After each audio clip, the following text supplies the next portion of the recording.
pression, le groove. J'aime les gals, surtout quand les gals move. Hey, move up, love comme une loupe. Bouge au corps de la tête aux pieds. Et là, je la pose, move up. Des clips de rap aux chanteuses populaires comme Shakira ou encore Rihanna, la pole dance a toujours été associée à une image négative, entre le sexy et le vulgaire. Une image que les pole danseuses subissent au quotidien et qui ne reflète pas forcément la réalité de ce sport.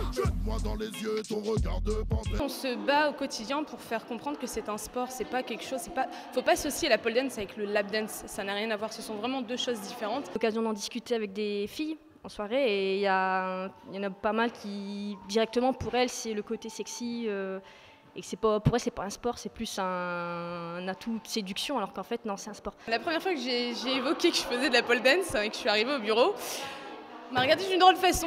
Ce n'est ni du lap dance, ni des striptease, mais au fond la pole dance, c'est quoi? C'est super. C'est un mélange entre le cirque, la danse et la gym. C'est pas de la danse, c'est pas de la gym, c'est pas du cirque, c'est vraiment de la danse acrobatique à la barre.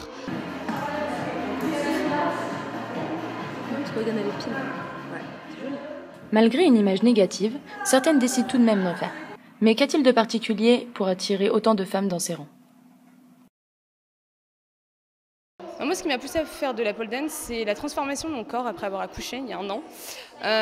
Dans ce sport, j'ai pu accepter mon corps, parce qu'entre filles, on ne se juge pas, qu'on soit grande, petite, grosse, et on prend vite confiance en soi. C'est un sport qui nous affine, c'est un sport qui donne confiance en soi, donc je pense qu'en tout cas, ça a ça comme conséquence. Et finalement, ce qui fait aussi, c'est que c'est une manière de se muscler qui est super ludique. On ne se rend pas compte qu'on fait du sport. On remarque un engouement ces dernières années dans la société pour la pole dance. Finalement, les mentalités ne seraient-elles pas en train d'évoluer? Qu'est-ce qui est à l'origine de ce changement? Aujourd'hui, il y a beaucoup de burlesque, de cours d'effeuillage, donc il y a le côté sexy de la pole dance qui fait certainement moins peur. Ce qui permet aussi que ça se développe, c'est parce qu'on commence à en voir dans les émissions comme Incroyable Talent, des choses comme ça. On commence aussi à voir des hommes en pole dance. Je pense que ça aussi, pour l'image sortie de boîte de nuit, ça fait beaucoup. Après, je veux dire, la pole dance, c'est ce qu'on en fait. Je veux dire, il y a des danseuses qui en font en pointe, il y en a qui peuvent avoir un style très contemporain, il y en a qui vont faire du sexy. La pole dance a donc beaucoup de cordes à son arc. Il ne reste plus qu'à la société de se rendre compte de la réalité de ce sport. L'érotisme n'en est qu'une facette, les autres sont encore à découvrir.